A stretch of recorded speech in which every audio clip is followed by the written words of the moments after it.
Dragons rebuild, mate. We're 10 games in now. How do you see where your team is sitting? Because we've made lots of fun of little brother, little sister for many years now. Yeah. Do you feel like you're going to start getting some back? Well, I've been on the receiving end of all that fun. Well, fun for you, not fun for me. But yeah, look, things are slowly turning a corner. I think it's going to take time. I think, any Dragons fan would have told you pre-season this isn't going to be an overnight fix. Flanagan obviously has, he's brought in new standards around fitness, which was a massive requirement. Anthony Griffin didn't have it last year. The team were very unfit. You could see it week in, week out, where they just fall off tackles and let points in. And, Flanagan's a premiership winning coach. You guys are well aware of that. And I think, it will take time. It's going to take time to clean up this roster. There is deadwood in the roster. But in saying that, I think the new signings who have come in this year, as much as they were probably laughed at pre-season a little bit, there wasn't much there. I think Kyle Flanagan's been a good addition. He's playing, the only time he's ever played well is under his father, so he's playing okay. Ray Taulamarina has been good. I've always thought he had potential. Didn't really realise it at Canterbury at times. Obviously, injuries held him back, but he's in as good a form as he has been in years. Tom Eisenhuth's the other one who's really impressed me in the middle, to be honest. Defensively, he's been very solid. Again, I think we're certainly a couple of stars short of going that next step. But in saying that, I think with time, I think Flanagan will have the coaching potential, or I don't know what word I'm looking for here, but he will be able to attract players to the club, I think, eventually. And I think that we will turn a corner. It's just going to take time. Yeah, you have to have a look when Shane Flanagan was named as the coach of the Cronulla Sharks. The first three players that he went out and signed were Wade Graham, Jeremy Smith, and Colin Best. He went out and brought one of the best young players on the market, and he brought two journeyman veterans to come in and set new standards at the club.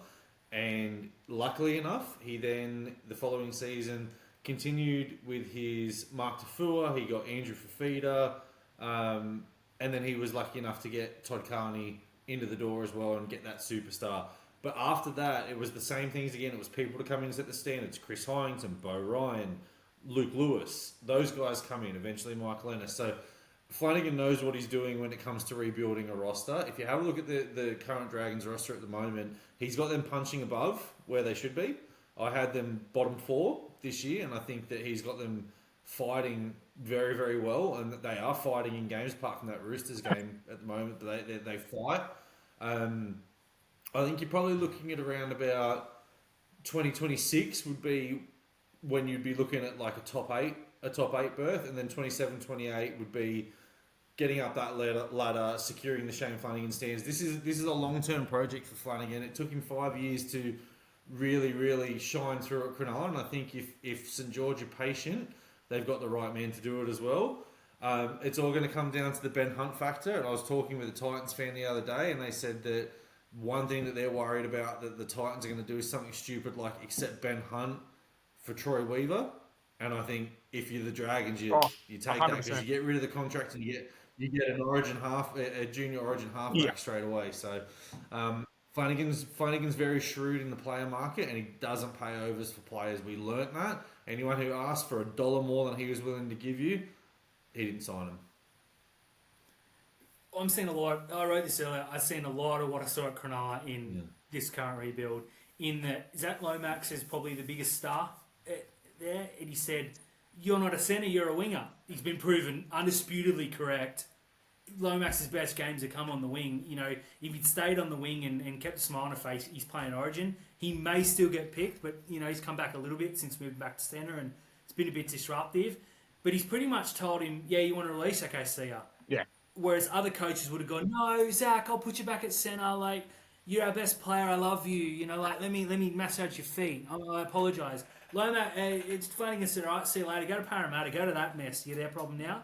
And he's freed up a better part of $1 million. Now, I've seen Dragons fans come out and say, "We can't spend that now." You don't have to spend that now. You've got months. And I guarantee by this time next year, there's going to be a player like a Zach Lomax who's going to be going, "I kind of want to go play for the Dragons, or I just want to get out of where I am now." So I'm expecting some big moves in the next 2 years. I think he's got you guys way ahead of schedule because your squad now is so much better than the one he took over at Cronulla. I hate the fact that he's coaching you guys because I joke about I want it to be competitive. I don't. I want to beat you guys 100 times in a row. If you didn't put Flanagan in, I'd still be confident of that. I still am because Cronulla are years ahead. But I'm looking over my shoulder thinking, damn, here they come. Yeah, I would like to think that's where we're headed, on that same trajectory as you guys did when Flanagan took over the club, before that 2016 premiership. As I said, some of the signings have really impressed, and you guys are right. We're way ahead of where most would have had us. Personally, I didn't have us probably as far back as most had us pre-season, but again, I'm looking at that through very biased glasses. So, take that for what you will. Yeah, yeah. I remember having that discussion with you on Twitter. You were pretty certain that you guys had like the 10th, 9th, 10th best roster, and I was like, Scott, I don't see it, man. But one of the things that you don't see is Shane Flanagan turning around and just moving these pieces, moving Michaela Ravalawa, moving this person here, telling Zach Lomax he's a winger, getting Jaden Sewell back into Origin form, and Jesus, that guy is killing it at the moment. Picking up a guy from Melbourne that wasn't needed in Tom Wisenhuth and getting him to go out and make 50, 60 tackles every week and doing it just like that without fuss. He'll get those workers into the team. Tom Wisenhuth just reminds me of the Jeremy Smith. Just go up there and clean up everything in the ruck. I think you've got a lot to look forward to. You just have to be patient. All the Dragons fans who want it now, because you're a big club and all that kind of thing, you've just got to settle, because when you try and rush it, you try and do it too quickly, you just end up like the Tigers. Yeah, and that's where I actually, don't mind the approach Flanagan's had. Bring in the right people, rebuild it slowly, get the right attitude at the club. From the outside looking in, it does look like a long-term strategy that's in play. And, Flanagan, as you guys are fully aware, he's not going to rush this.